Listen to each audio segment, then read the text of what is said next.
Welcome to today's Explainer. Have you ever just felt a sudden, overwhelming wave of sheer terror out of nowhere? Your heart is pounding, you literally can't catch your breath, and the fear? Well, the fear feels incredibly real. Panic attacks are so intense and honestly, genuinely terrifying for the people who experience them. So today, we're going to break down the insights of psychiatrist Dr. Yusuke Masuda. We're going to demystify panic disorder and explore the path to treatment together. Okay, let's dive into our roadmap for today. We're going to cover 5 key areas: the true identity of panic disorder, the mechanism of attacks, anticipatory anxiety and agoraphobia, the role of medication, and finally, practicing cognitive behavioral therapy. Let's get right into it. All right, part 1, the true identity of panic disorder. To truly understand this condition, we first have to look at the biology behind the symptoms. It's absolutely not just in your head. It's a very real physical system failure that we can actually observe. Our bodies are regulated by the autonomic nervous system, and you can think of it kind of like a constant tug of war. On one side, we've got the sympathetic nervous system. That's your accelerator. It keeps you active, energetic, and alert. On the other side is the parasympathetic nervous system. That's the brake, the part that helps you rest and relax. Now, normally, these two act like a perfectly balanced seesaw, giving us a healthy daily rhythm of being active and then sleeping. But here's the thing about panic disorder. It completely breaks that natural rhythm. When extreme fatigue and tension just keep building up over time, that sympathetic nervous system, the accelerator, actually snaps past its peak. It literally blows right past its biological limit. The tension just explodes. And when this happens over and over, the attacks essentially become a habit for the body. And really, that is the true identity of panic disorder. Moving on to part 2, the mechanism of attacks. Basically, what happens when that seesaw snaps? We really need to visualize exactly what happens to the body in that moment. When the sympathetic nervous system overloads, a terrifying cascade of visceral symptoms hits you all at once. Your heart starts having rapid palpitations. You get severe dizziness and cold sweats. Your ears start ringing, intense headaches strike. Your mouth goes completely dry, and your limbs might even start trembling uncontrollably. And compounding every single one of these physical sensations is this intense, all-consuming fear that you are going to die.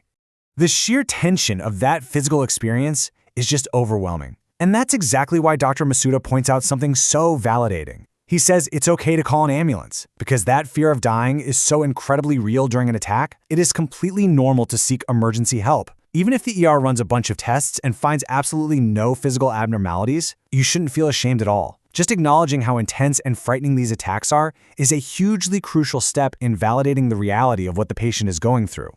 Section 3. Anticipatory anxiety and agoraphobia. We're looking at the traumatic loop. Now, what's really fascinating and honestly heartbreaking about this is how the sheer terror of an attack doesn't just end when the physical symptoms stop. It alters a person's long-term behavior through what we call anticipatory anxiety. Once you've gone through the absolute terror of a panic attack, your brain gets dominated by fear. You are constantly consumed by this worry that another attack is going to strike out of nowhere. It creates this debilitating traumatic loop where the fear of the attack becomes almost as bad as the attack itself. And that brings us right to agoraphobia. Now, I know the name usually makes people think of a fear of open spaces, but in this context, it actually means avoiding places where previous attacks happened or anywhere where escape just feels difficult. Dr. Masuda gives some really relatable examples here: sitting in a dark cinema, riding a packed train, standing in a queue for a vending machine, being stuck in a traffic jam, or just navigating any crowded area. These are totally normal everyday environments, right? But for someone with panic disorder, they become terrifying traps, severely shrinking their world. All right, Section 4, the role of medication in what is often a long-term battle. Before we get into the specific drugs, it is so vital to ground ourselves in a hard truth here. Treatment for this is a long-term battle, and relapses can happen. When we look at our medical toolkit, we're generally comparing 2 different approaches. First, you have antidepressants, like SSRIs. These work on the foundation. They take time, sure, but they slowly improve the brain's underlying anxiety constitution. On the flip side, we have anti-anxiety medication. This is for immediate, symptomatic relief. It acts fast to stimulate the parasympathetic system. Remember the brake on our seesaw? And pushes back hard against that sudden sympathetic surge. So the really crucial point here is captured perfectly in this piece of advice from Dr. Masuda regarding those anti-anxiety meds. He says, please keep it as an amulet. It's such a brilliant way to frame it. Obviously, long-term dependence on anti-anxiety medication is a real risk that has to be managed, but simply having the medicine right there in your pocket provides this immense psychological comfort. Just knowing you have an emergency brake available can actually help prevent that anticipatory anxiety from spiraling completely out of control.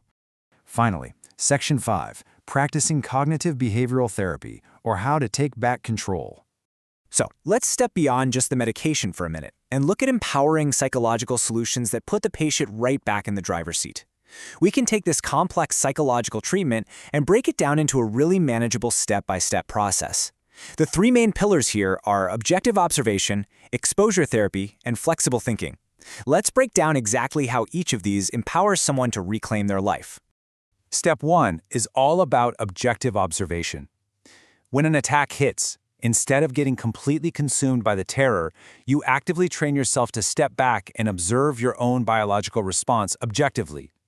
You literally tell yourself out loud or in your head, I am not going to die from this, it is just an attack and it is happening right now. Putting that little bit of mental distance between you and the symptoms prevents the panic from escalating. Then we have Step 2, exposure therapy. Look, if you completely avoid the places you fear, like those crowded trains or queues we talked about earlier, recovery becomes pretty much impossible. The key is to gradually challenge those boundaries. You step into those feared environments at your own pace, taking small, totally manageable steps to slowly teach your brain that, actually, these places are safe. And this brilliantly illustrates why Step 3, developing flexible thinking, is an absolute must. People prone to panic often have this very rigid 0 or 100 mindset. You know the type. They suffer from perfectionism, they work way too hard without ever taking a break, they literally cannot say no to a request, and they end up hoarding tasks. This kind of constant, relentless pressure accumulates massive amounts of stress. To break that cycle, you have to cultivate flexible thinking. It's about learning to view situations from multiple angles and finally letting go of the need to be perfect all the time. Ultimately, a panic attack is really just your body's desperate alarm bell. It's signaling that it has been pushed way too far. Which brings us to a final thought I want to leave you with. How will you face your own mind's SOS? Whether you're dealing with panic disorder yourself or you just struggle with the overwhelming stress of the daily grind, I really hope this breakdown helps you reflect on your own stress management and mental health habits. Thank you so much for joining me for this explainer. Stay curious, remember to take a breath, and we'll see you next time.